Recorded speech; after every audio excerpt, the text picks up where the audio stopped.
Continuing in learning how to publish a post. The most basic things you need is just after you've done your new post, it took you to the screen, you put in your title right here, you enter text. If you paste it from somewhere else, you use the paste as plain text button.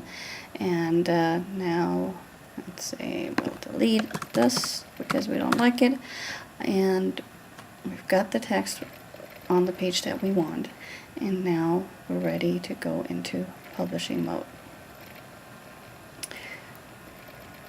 And you see on the right hand side here, it tells you categories. This determines where the post is actually going to show. It only gives you one option, which will be your own page. So that's coded that way, so you won't have to get confused, but you will need to check it every time, or else it goes basically nowhere. So make sure you check the category, and then you are ready to say publish. So now publish went into update mode, and that means your post is live, and you can still continue editing it if you choose to do so. Now let's take a look what the post looks like. And this is what the post looks like on the web page. See that the font looks different than in editing mode. Get your headline, it automatically generates the date it was published and by who it was published. Now this post automatically gets displayed on Mr. Ben's page.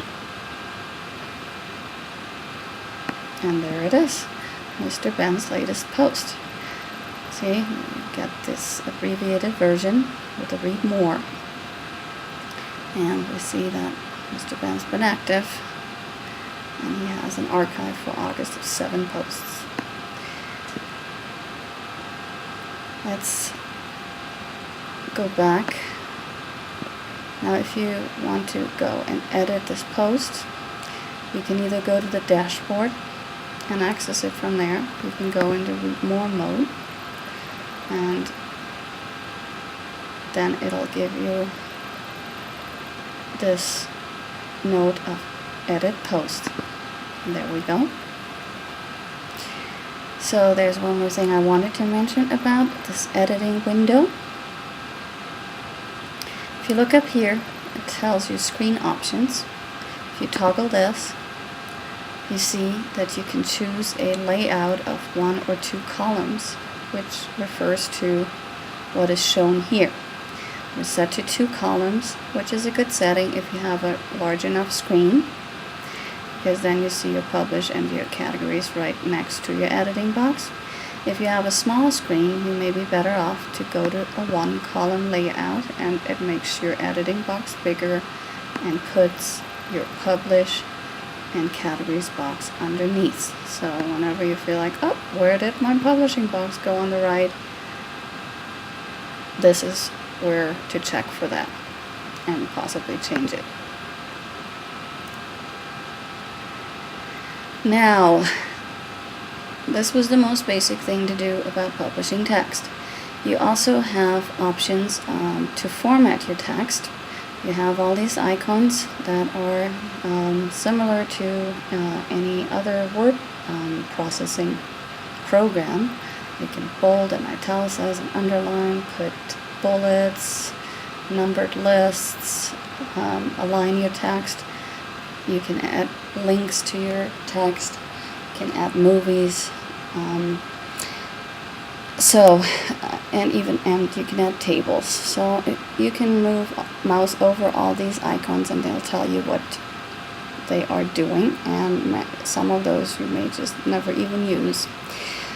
The easiest way to format your text and get a little more variety into your text is to use the pre-formatted styles located under paragraph. We have 6 pre-formatted headings in different sizes and colors that are available to you if you have a longer piece of text and you want to highlight little subtitles within your text. So we can go here. You don't even need to select the whole line. It is enough to be on whatever paragraph you are, and then you choose a heading. Heading 1 is really, really big. The titles here of the page are always in heading 2. So for more variety, heading 3 is a very nice heading to use as a heading inside your post.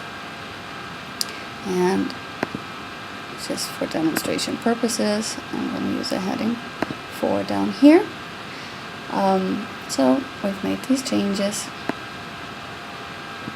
We're going to update.